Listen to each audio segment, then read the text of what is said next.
Looks good. Yeah, all right, rock on. I've only done a couple of these, so like it's just new every time. Hey Oh, everyone, I've this been is there. Generation Vatican II. I'm Alex. Yeah. Yeah, Alex. It's been a while since I've made a post. Sorry about that. I had like season 3 all set to go, and I've been chugging along at it, and I wanted to drop it in January, but then all of a sudden my son was born early, and that everything came to a screeching halt with that.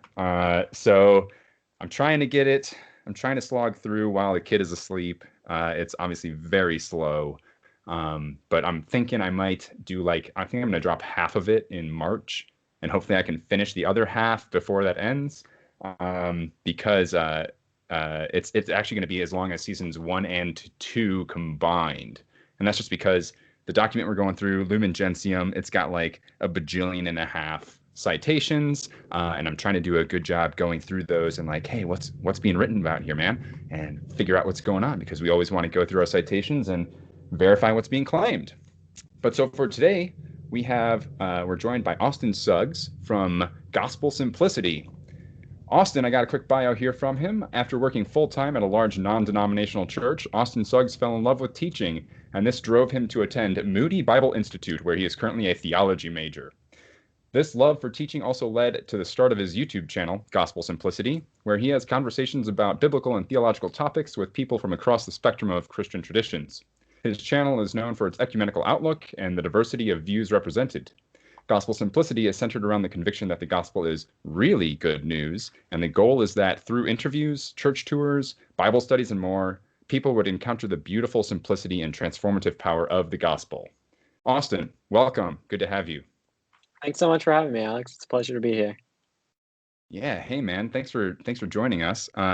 I saw you on a couple interviews you did with some of my, I don't know, people that I follow. You did one with like Matt Fradd and Trent Horn.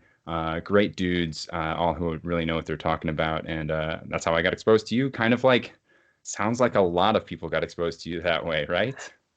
Yeah, it's been a bit of a crazy ride, but a lot of people have been kind enough to come on my show, have me on theirs, and it's been really fun. Rock on, dude. That's super cool.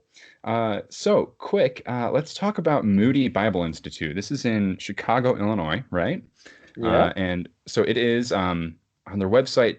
I don't think they actually claim like a certain denomination, but kind of the feel I got from them, like the Google little description, is that it is considered a fundamentalist Christian church. Would you say that's accurate?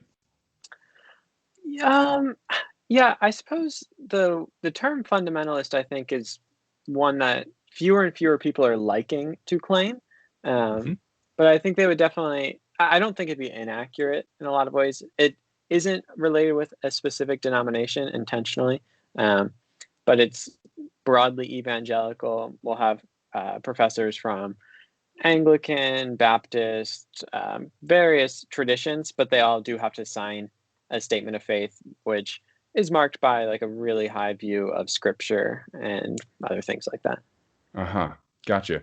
Um, so you said it's not quite fundamentalist. Not a lot of people really enjoy that term. So I was a Protestant back in the day, mid 2000s.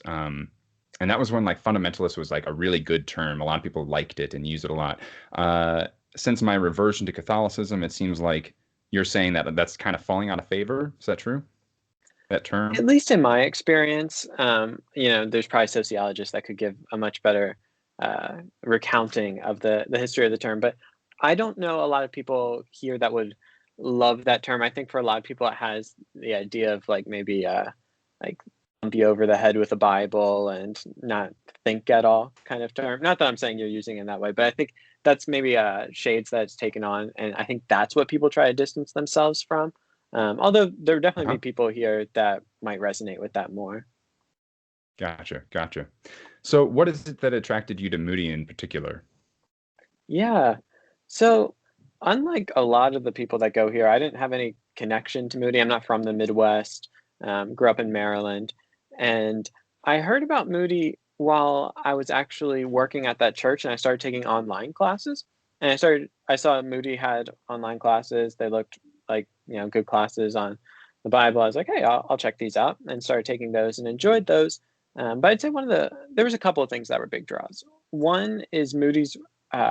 It's very much a niche school. So everyone that goes here with the intent of going into ministry. And actually, because of that, this is another part that's very nice. Donors pay for our tuition. And so the idea is, hey, we want to like fund these people's college education so that they can go into ministry and be a blessing to the church wherever they go. And it's been like that since 1886 when it was founded, which is a really neat thing about it. Another thing was just the quality of the professors and the experience they help you get in terms of ministry as well. So we all have to be involved weekly in ministries around the city, which just gets you a lot of great connections. And then I just loved the idea of being in the city. I mean, it's the cheapest rent in River North Chicago. So there's that too, which doesn't hurt. Nice. Yeah, so I was actually born in Chicago. It's a great city. I really like it. Windy city, obviously, but there's a lot going on there. It's a great time. So I've got a question for you right off the bat about theology, about a degree in theology. Now, I don't mean to be rude with this, okay? No, go for it. I've always found it interesting. I've always found it like confusing and interesting when someone says, "Oh, I've got a degree in theology," because so Catholic priests all have masters in divinity or theology or some religious topic, right? I've got a couple friends who have like bachelors in theology, Catholic and otherwise, and it just seems like how would you have a degree in a field of study when you can have like wildly different views on some of the most core concepts? So like I studied engineering. If you got a degree in engineering from like Iowa State versus, somewhere in California, it's like, okay, it's a degree in engineering, math is math, come on. Or even a social study, if it was English or economics, there are different schools of economic thought and blah, blah, blah. It's still like, no one's gonna disagree with something like as fundamental as the Eucharist or like whether you have to confess your sins or something like that. Yeah, and so is the question that's implicit there, then why get a theology degree? Yeah. Like what Yeah. does a degree in theology impart? Yeah.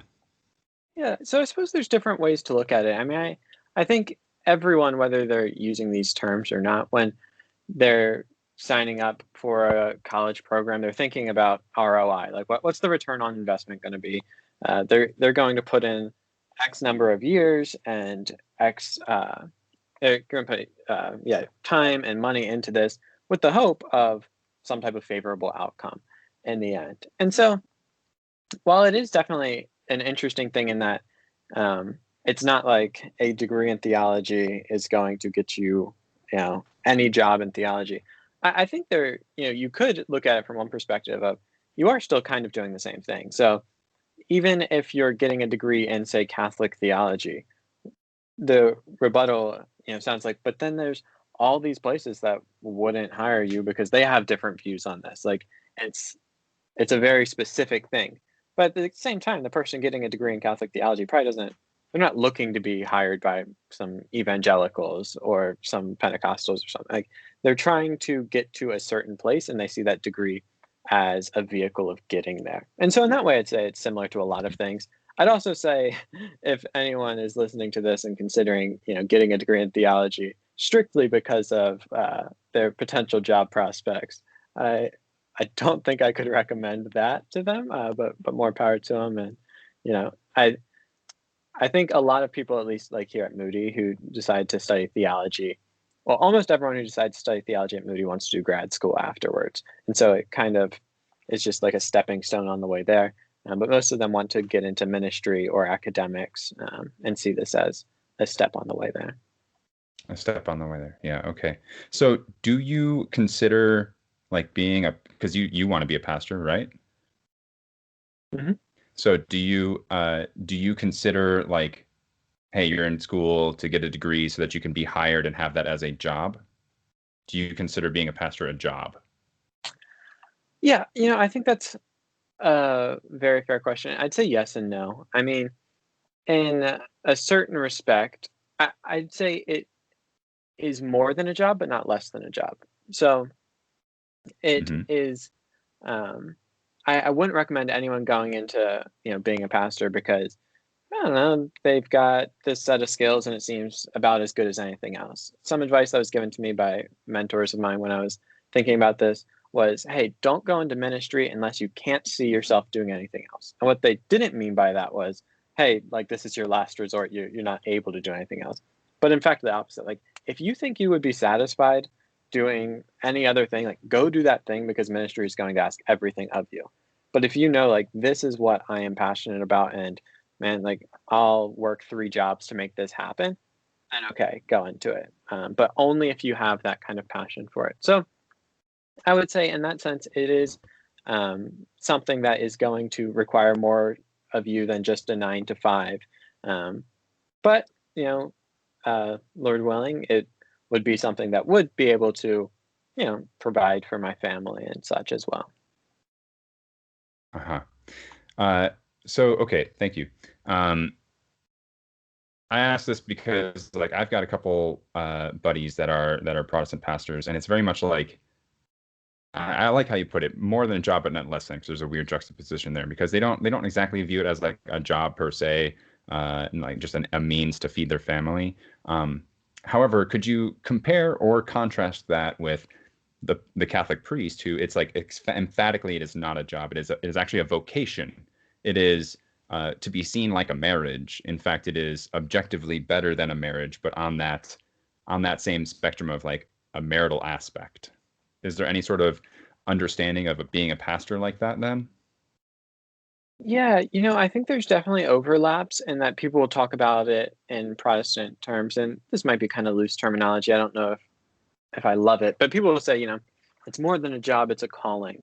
And I think, yeah, there's some truth to that. I'd say there's some very practical differences between the two in that Protestant pastors, for the most part, marry and have a family, and they want to do, right by both of those things. They want to love the church and be devoted to that, but they also know that, hey, their families, if they neglect their family, it's going to hurt their ministry and vice versa. And so they do need to have um, just an awareness for both. And I think, a healthy priest should have some concept of, taking care of himself as well and not getting completely burned out and going, hurting spiritually because of it. But there might be a bit more leeway when you don't have those family responsibilities. So I could definitely see how that would be one area of just on a really practical level. Yeah, I think priests are required to do like one retreat a year for like something like a week or something, and then usually it's not uncommon for a priest to like take Mondays off and just not accept any appointments. It's like, hey, I work Tuesday through Sunday, and then Monday is like focus on me time because their religious development is also important as well. Yeah. Yeah. Okay, cool. Thank you. However, how do you view this sort of like employment aspect, characteristic of being a pastor? How do you view that with like the commercialization of salvation? Yeah. So what I have in mind is like someone saying, "Hey, you're struggling deciding between these two denominations, or you don't know if you need to be baptized, or your son has become an atheist. How to bring them back to Christianity? Buy my book." Yeah. I think, man, like anything, Christianity can certainly be abused, but I think, religion has this special propensity for deep abuse in that there's certain power in making religious claims. I mean, no matter what someone's kind of theology of ordination or what have you, they often give some type of authority to the claims being made by people who are seen as, religious figures. And that is, it's a blessing when done right. I think it makes sense, but it can also be abused and has been. And I think, as the church, we have to own up to that, and that there is this propensity for people to say, "Man, like I have such influence, I can use this for selfish gain."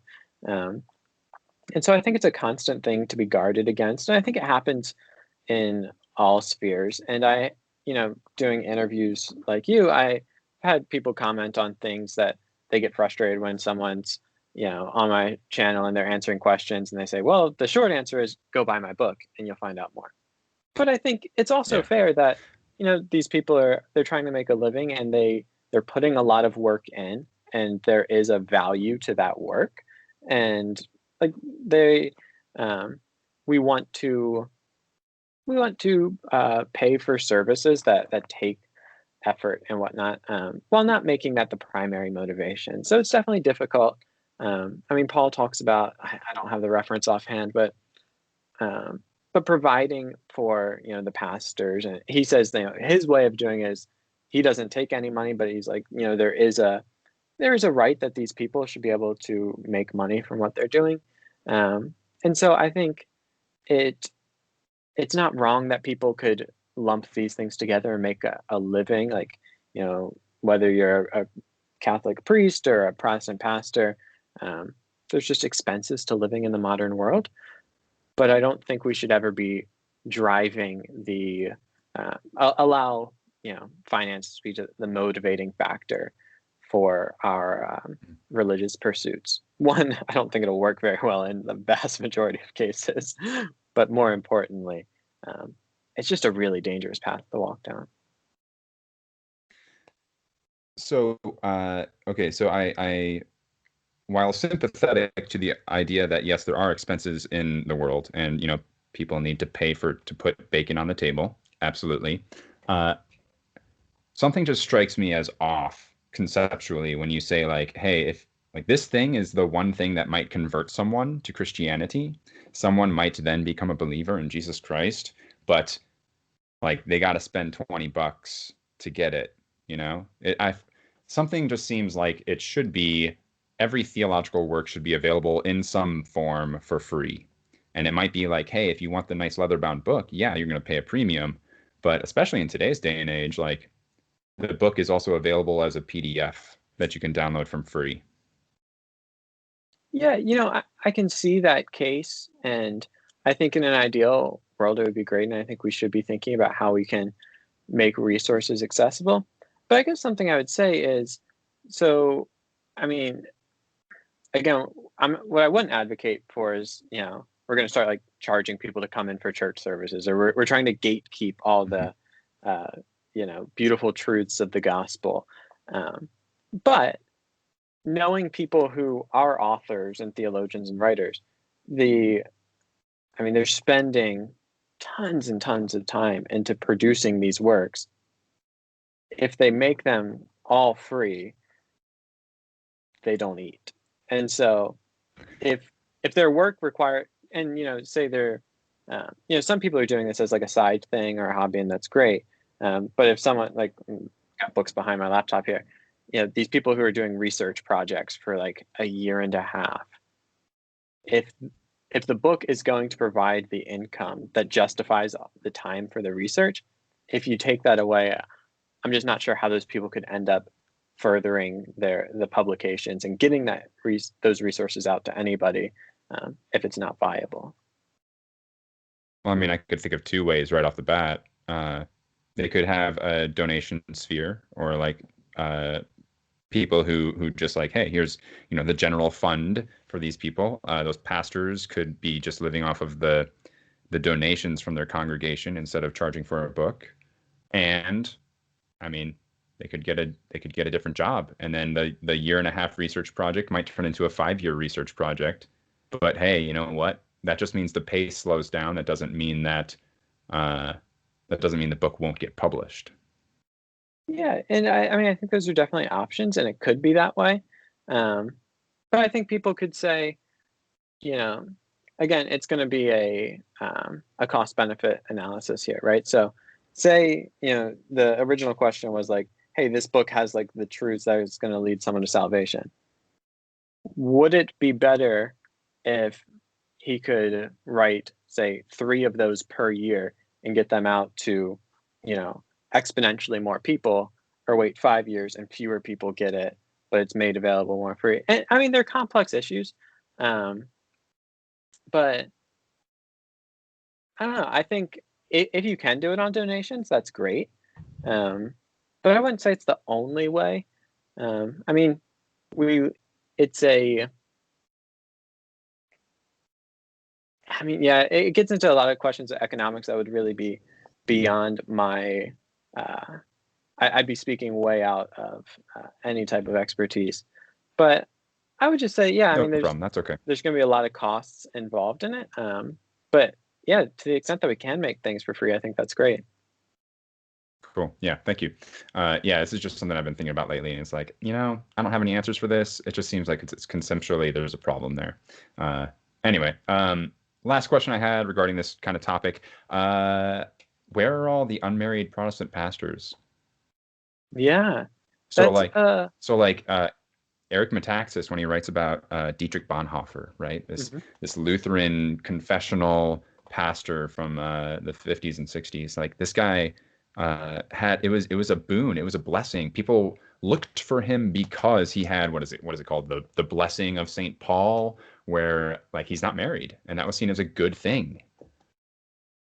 Yeah, I would say so. Well, I guess Bonhoeffer aside, I mean, he died engaged, and it was in a Nazi concentration camp. So there Yeah, was, true. Very weird circumstances there, but yeah, it uh-huh. is a strange circumstance. I will say that the Protestant Church, by and large, I think has overlooked what is clearly marked out in the Gospels as a potential calling and blessing. So, yeah, I mean, it's a whole big conversation. I don't see necessarily, scripturally speaking, I think the Catholic Church would even recognize this in their admittance of like Eastern Rite practices and whatnot, but that there's like a clear mandate that, in order to be a priest pastor, you have to be celibate. But I think the Protestant Church has kind of taken that and run with it and said, so everyone should be married. But clearly there is, I think you said Eric Metaxas put it as the blessing of St. Paul. Paul does say like, hey, I wish everybody could be like me. Jesus talks about those being eunuchs for the sake of the kingdom. Um, I think it's a thing that the Protestant Church is just missing out on. I think we've at times had an unhealthy theology of marriage in that we elevate, marriage is a beautiful gift from God, but it's not the only gift and it's not the only calling people have. And I think many people just haven't, they haven't seen it modeled. So they didn't grow up with any celibate pastors. For them, every pastor they knew was a married pastor. That's just kind of the paradigm they're working with. And so that's what continues. And there's lots of historical things that go into it as well. Um, but yeah, I would say it's just something the Protestant church has um, downplayed and could benefit from having more celibate pastors. Okay, so 5 years from now, Pastor Austin is giving his homily. Um, would you recommend people to pursue the celibate life? My best reading of it would be, I think that the way Paul and Jesus talk about celibacy is they do talk about it as a calling or a gift. And so I think for those that feel that they might be called to the celibate life, then I think, yeah, pursue that calling. I wouldn't try to obligate marriage on anyone. But at the same time, I wouldn't But would you downplay encourage that, it? not as a universal, like, so I don't think I'd say like, hey, um, celibacy is the best way, but I would say this is a way, and it's a way that is applauded in Scripture as beneficial. Um, but I don't think I would say like, "Hey, this is the ideal, and if you can't, then that's okay." Um, but yeah, so I think that's kind of the approach I would take to it.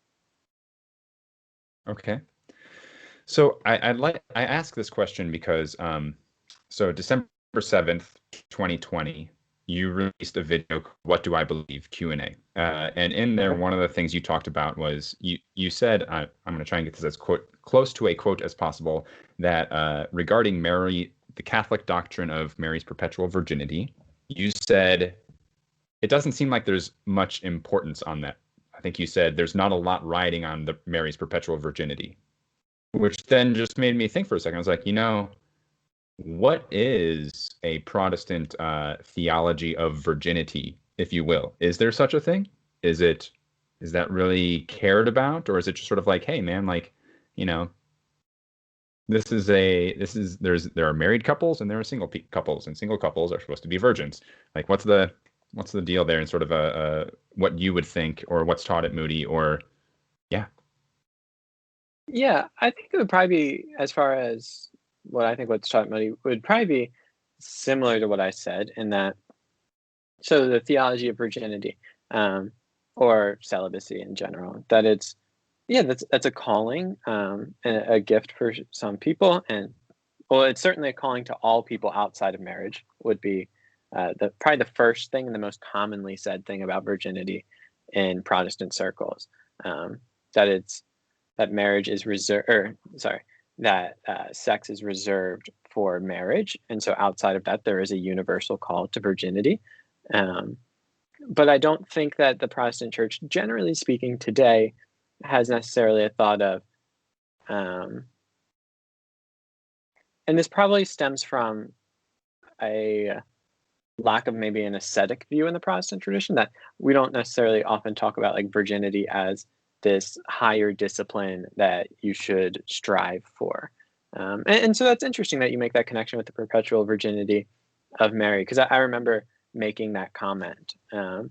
And I could see how maybe in that sense there would be, seeing Mary as perpetually virgin would elevate that. But I think even so, I don't know how much of a import there is there, because we certainly already have other figures, like, if Jesus as a perpetual virgin, or Paul as celibate didn't cement enough the fact that virginity certainly can be a good thing. I'm not sure how much more Mary adds besides a female view in that specific sense. But Mhm. that's an interesting line of thought. Well, yeah. So like as I'm going through season 3 here, I had to read Saint Jerome's Against Jovinianus, which was written in like 370 AD. Okay, it's like this 2-book tome. It's super dense. But like the part that was being quoted specifically was like a 3-page discussion on why the Apostle John was like objectively a better apostle than Peter, despite Peter, according to the Catholics, being the head of the church and the head of the apostles. And what he goes into is like Peter, man, was an apostle. John was an apostle and a prophet and a virgin. So he's like way better. And he goes through, this is Jerome again, going through like, because of his virginity, he could match then Jesus with Jesus's virginity. And then he goes through and explains like why virginity in and of itself is such a more virtuous manner of living than the married life. That the married life is like an oddity out there that was not the original. I don't want to say the original order of things, because Adam and Eve, but like virginity is the way that we're supposed to be, in love with God and focusing on him, not focusing on like, well, I can't go to church today because my kid is sick. I'm sorry. Like I can't join the communion of believers in worshiping God today. Yeah, I think I can see the lines of argument for it. I would also say, tentatively, that I think throughout the history of the church, we have seen oftentimes a unhealthy, um, maybe dualism between the physical and the spiritual, and making out almost like I'm not accusing Jerome of being a Gnostic, but I think throughout church history, Gnosticism has never really left the church, and it's kind of been something that's lapped at the shores, in which we think that the physical is bad. And I think, a good theology of the incarnation does away with that. And I think sometimes, and I was recently talking with Father Dwight Longenecker about this, that he was saying, so I'll allow his words, that there has been at times in the history of Catholic theology, not necessarily at the official level, but in some writers, of kind of like a latent Manichaeism of thinking of the body and sex as bad, and that sometimes has colored these views. And I think we see some of that, but I don't say that to say, because again, I think what Protestants have often done is maybe swung to an extreme here and said, like, so everyone marry, and this is just the best thing, that there's almost sometimes talk of, not explicitly, but sermons are always directed at married people, and it's as though if you're not married, something is broken or lost there. I think that's an extreme as well. But yeah, I'm not sure that right now I would say that there's like this, admirable as it is, I wouldn't look at marriage as somehow defective or a lower calling. Gotcha. Okay. Thank you. Thank you. Cool. I'd like to shift gears right now and talk about some of your Catholic exposure. So you went kind of your like breach into the Catholic sphere. You went and visited St. John Cantius. I told my parents about that, and they were like, "Oh my gosh!" So having been from Chicago, they were like, "Yeah, we love that church. It's fantastic. It's beautiful." They thought it was fantastic that you went there. So when you were there, you mentioned like how beautiful the church was, how much theological import was just in like the design, the architecture, the layout of the church. Yeah.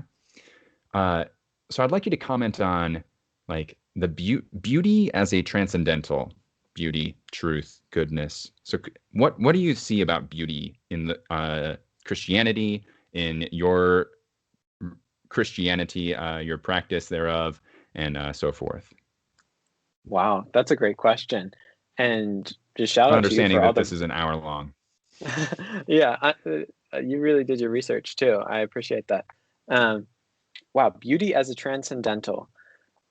I would say, first of all, it's something I've been exposed to more, just that language in my study of Catholic thought, and I use that loosely. But in my interactions with it, as far as we don't often talk in those terms in Protestant circles, but I will say I think the draw of beauty is a really important aspect of Christianity's encounter with the postmodern world.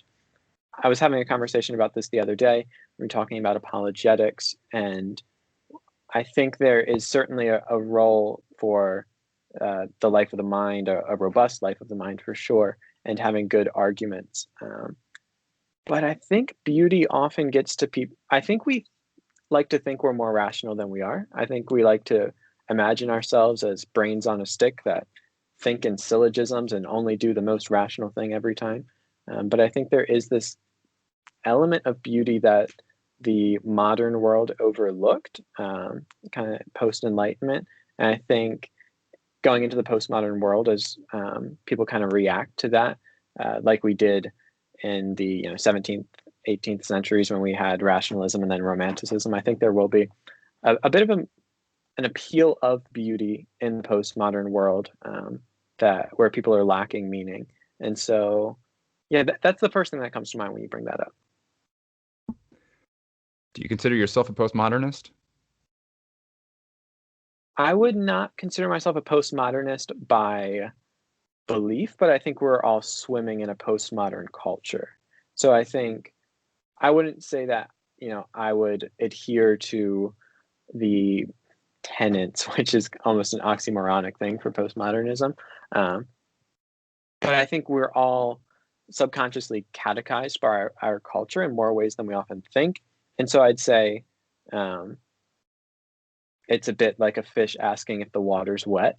We are situated in our cultural context, and as the church, we're trying to faithfully speak a word to that culture from the midst of it, while not just regurgitating the culture. So I would say I wouldn't call myself a postmodernist, but I would say it's the world we live in. A fish asking a fish if the water's wet. Aren't we supposed to be in the world but not of it? Exactly. So that's what I meant by the church's job is to be in the world speaking a word to culture, but not just regurgitating what culture is saying. So whether we like it or not, we find ourselves in a postmodern world, but we don't have to be postmodernists ourselves. Okay. Thank you. I'm sorry. I hate it when people do this. Could you give a quick definition of postmodernism? Oof. That's a great question. I'm not sure that I could give a really concise one. I mean, I think we could maybe give symptoms of postmodernism. I mean, a lot of postmodernism is marked by the kind of deconstruction of meta-narratives and looking at things not in terms of overarching story, but individualizing things, and the deconstruction of many of the social constructs and ideological constructs that we've often held dear, whether that be gender, identity, various things like that. Okay, thank you.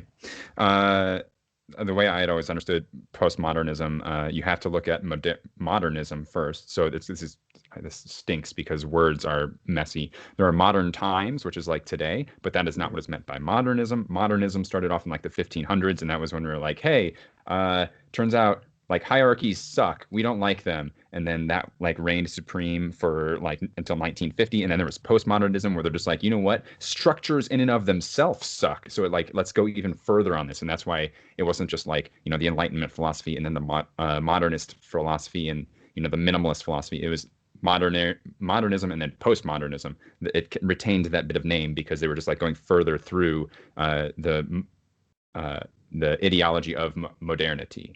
I don't know. Would you think that's accurate? Okay, cool. Yeah, I think that's really helpful. And yeah, this is far from my area of expertise, but I think framing it around what is modernity is a helpful way of going about that. Which is kind of silly because like the idea of postmodernism is like, well, we should defy any sort of definition or relation to any other. Anyway, blah, blah, blah. Let's get back on topic. Beauty, transcendentals. In your when you visited an Orthodox church, you commented on beauty and Protestantism. You said Protestants have a kind of theology of art that's just different.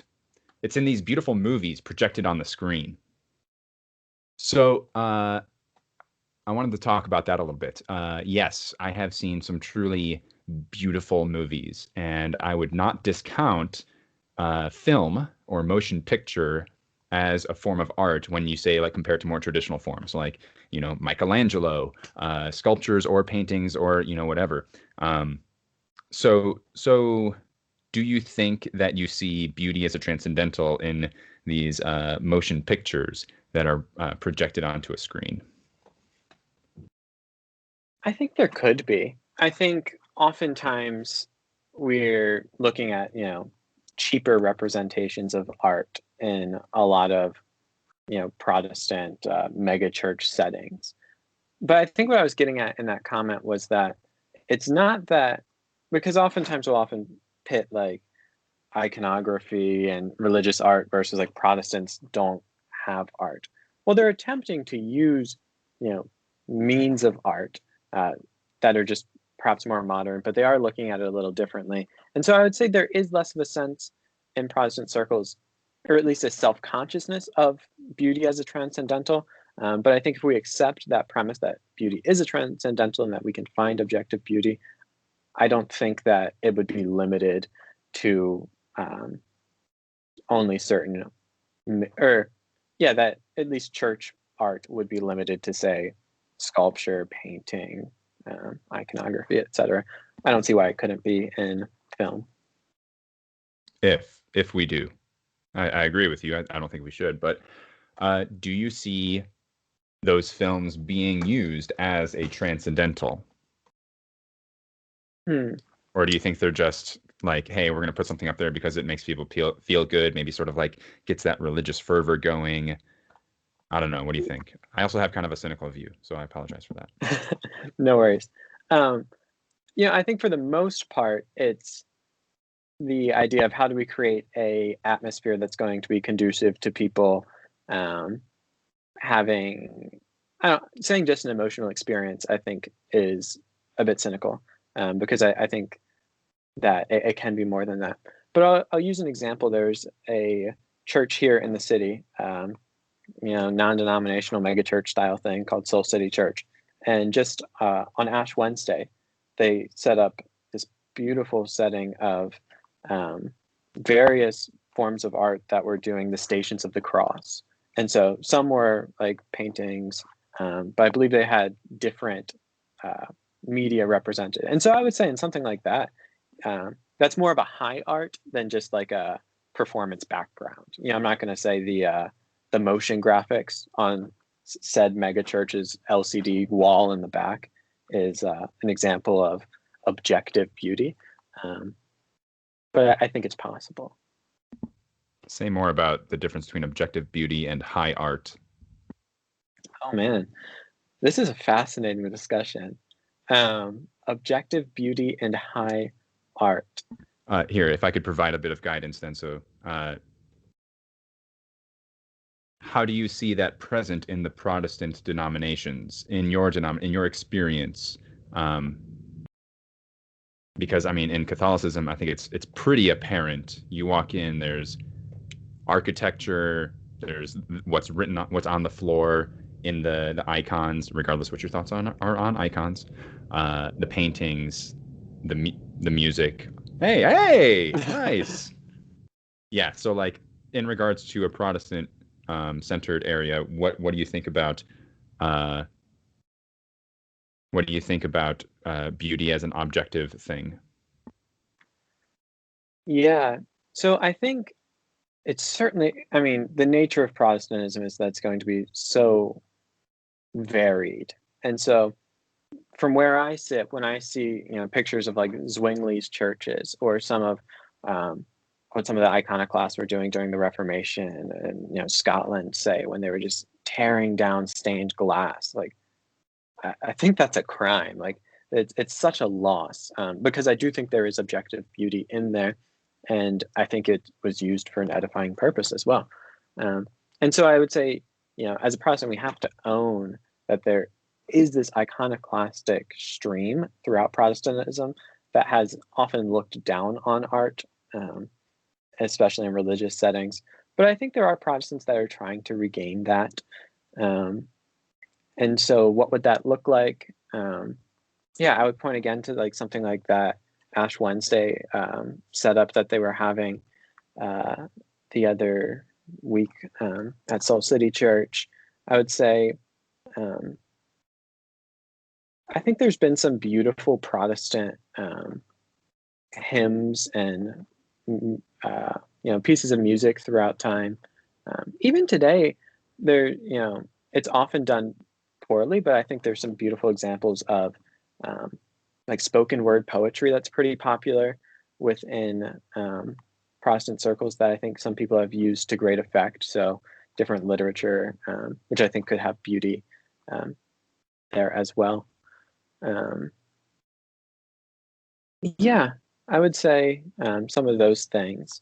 But I would say for the most part, maybe one difference is that Protestants, especially this might not be a fair difference, but are always kind of like results driven. How do we like art is a means to an end often more than just an end in itself. So something like the Jesus film comes to mind, which was pioneered by evangelicals, I believe, that has been showed in more languages and to more people than any movie ever that has been used in so many mission contexts.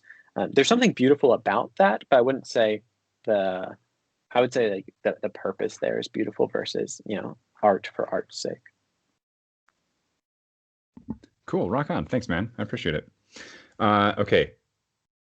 Just keeping an eye on the time here. I'd like to skip ahead and talk about what are your here you've been exposed to Catholicism. You went to St. John Cantius. You talked with Father Joshua there. You've been talking with Catholic scholars about a range of issues. I think you just had an episode drop on like Mary itself. So you've been doing a lot. What are your thoughts on the religious life? So we talked earlier about celibacy, virginity. What about like not even getting ordained, but just being a nun or a sister or a brother or a monk, a non-ordained celibate? I think it's beautiful. I've had the privilege of getting to sit with some of the religious at St. John campus. They have a religious order there. Not all of them are ordained. I've had lunch with them, prayed the liturgy of the hours with them, and I think what they're doing. I mean, I think it's a beautiful concept. I think Luther was wrong in his critiques of monasticism for the most part, um, and yeah, I think it can definitely be a beautiful thing in service to the church, and Protestants could benefit from it. Okay. Then is Protestantism lacking by not having some sort of corollary? Yeah, I think I mean, depending on how you want to, say like, is it deficient because it doesn't have it? I don't know if I'd walk all the way down that, but I think would it benefit from having it, and does it feel the loss of that? I would think so. Okay, cool. Thank you. Honest questions, honest answers. I love it. Thank you. So you talked with Trent Horn, you talked with Matt Fradd, you've talked with other Catholic apologists. I'm sorry, that was a poor lead-in. I wanted to ask about truth as a transcendental. I just realized that I have that. It's my the way I have my outline written up. I just realized that sounds really bad, and I didn't say that in my head. That's Okay, so fine. you've done a lot of interviews with a lot of people, and this is affecting your own understanding of theology, your own understanding of God. You're picking up things here and there and dropping things here and there based on your conversations. It's why you started Gospel Simplicity. So could you talk about truth as a transcendental? Yeah. So I think that's something that our culture has really fought against. And I think, maybe that would have been a good lead into Postmodernism. postmodernism. Yeah. And I think we'll see a reaction to that because I don't think it's tenable. Ultimately, I think it falls under a category of beliefs that I think are popular, in which people state a belief, but they aren't really capable of functionally living out that belief. And so it becomes part of maybe like their creedal worldview, but not part of their functional worldview if they're not actually living that out. And I think it's very difficult to live from a belief that truth isn't a transcendental in any sense. Um, Perhaps there were excesses of wanting to make some things um, seemingly more objective than they are at times, and maybe there were fair critiques there that postmodernists were trying to drive. But I think trying to get rid of truth as a transcendental ultimately just won't be very functional and is incorrect. So subjectivism, maybe not the best thing out there. Don't exactly agree with it. And you do believe there is objective truth. Nothing surprising there. Okay, cool. Yeah. So when you engage with these people from differing denominations, like how do you rectify in your mind the conflicting accounts, the conflicting information that's given to you? With lots of effort and sometimes frustration. No. Yeah, I would say it's a lot to process through. And what I've tried to do from the beginning when asking questions about Catholicism is develop a hierarchy of the importance of different things so that every time I hear an opinion that might be slightly different than mine, I don't have to chase that rabbit trail all the way down because it might just not be the most important thing right now. So first is kind of prioritizing things. But then when we do get to those really important issues, like say the papacy, how do you evaluate these things? I think for me, there's a couple of things. I I want to do my best to give them a fair shake, and something Trent Horn challenged me on was the idea of, hey, are you going to evaluate this only using Protestant principles? Like, does this debate have to be done on home field for Protestants, or is there any type of, I guess, more neutral way of evaluating these things? Meaning, do you have to confirm Catholic teachings using kind of like sola scriptura as an epistemological foundation here. And so I recognize, I mean, the idea that the Bible is the sole infallible authority is what I've grown up with and what I've been taught, and just functionally the way I've worked through life. And so it's hard for me to not use that as my primary lens for these things. But then there's also, how does this hold up in terms of history and scripture? And then what is the most likely hypothesis? What's the best explainer of the data available? Okay, so it sounds like you're saying there's a lot of stuff that you're hearing, there's a lot of conflicting accounts, and so you are doing your best effort to go through and verify the claims and determine what is indeed true. Yes? Yeah, I mean, on my best days, I'd say. There's also just the realities of I'm a full-time student, and for instance, some weeks I might do 3 interviews in a week. There's only so many of those things I'm going to be able to chase down, but that's the goal. Okay, so that's what I wanted to get at. When you interviewed Dr. Gavin Ortland, he said something. He said, "It is important for me to be able to follow my conscience." Now, he said this in regard to I think it was specifically the Perpetual Marian Virginity doctrine. Okay, he likes to come back to that one a lot. But the overarching theme was I shouldn't have to take the church's word on something.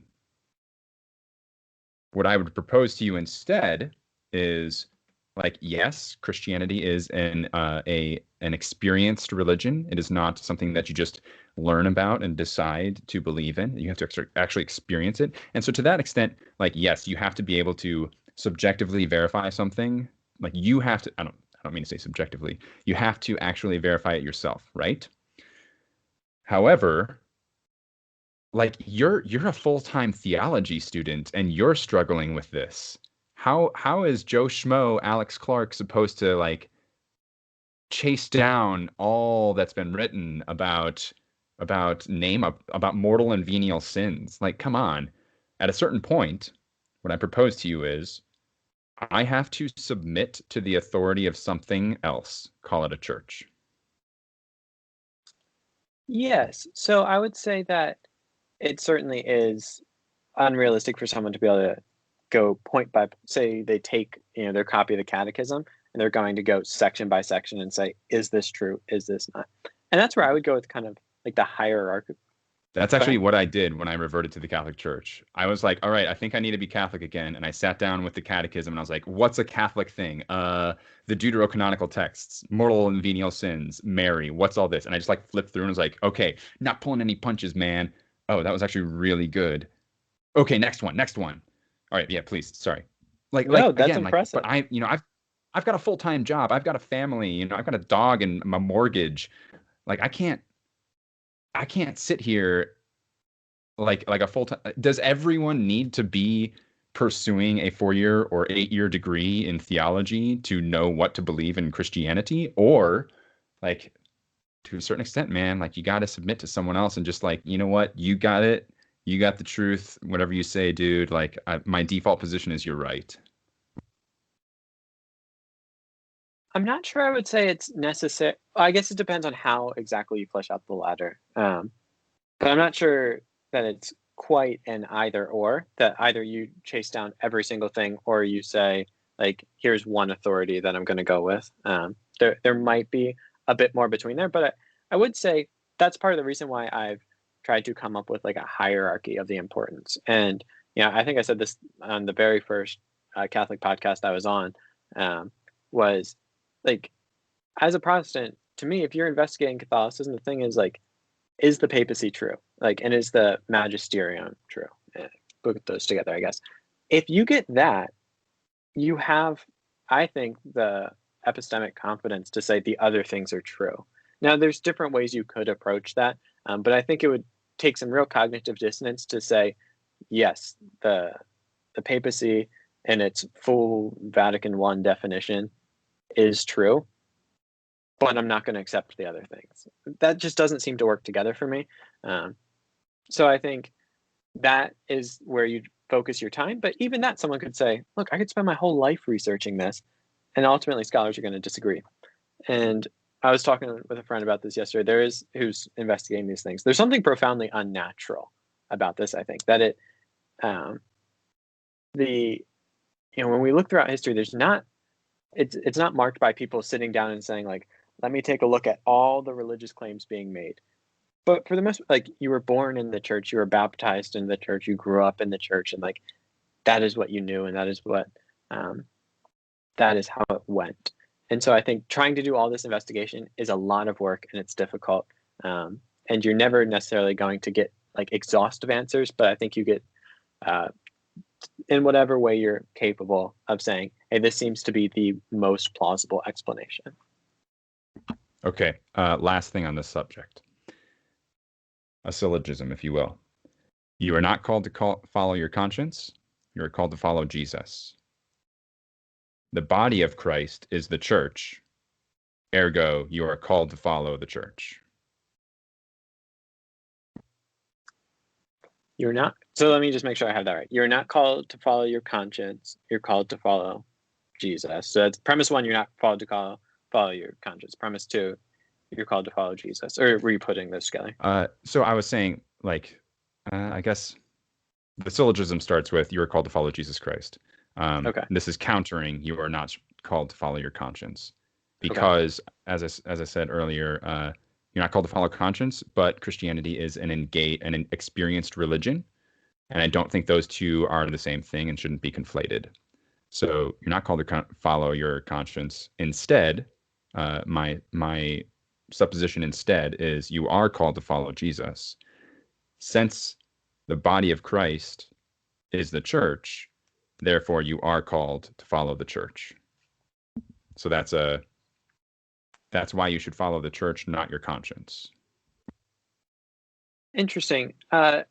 Thinking of it on the spot, I'm not sure how deep I could go with that. The one thing I would say is there's going to be such a difficulty with premise 2 and 3, or premise 2 and the conclusion, in how we're going to define church, which is like kind of a perennial question. And then what would it mean to follow the church, depending on how you define it. So if we define the church as like the mystical body of Christ, or if we define the church as all those who have been united to Jesus in faith, or if we define it as the bishops in union with the Pope, like I think it's just going to be, there's a bit of ambiguity there that we would have to agree on to kind of, even if so that the syllogism was meaningful, so that saying yes to it, we were saying yes to the same thing. Copy. Hey, thank you so much. I appreciate that. Let's see. We're at about an hour right now. How about I ask you one more question that's related to this, and then we'll go through and we can plug your stuff. Okay? How about that? Sounds great. All right. So let's talk about we've talked about beauty, we've talked about truth, and then we started moving into like your responsibilities as a Christian and how you can best understand what you're supposed to live. How do you live your life? What do you believe? Again, in your no, this wasn't that one. Never mind. This was one of your videos. I apologize. I don't have the quote for it.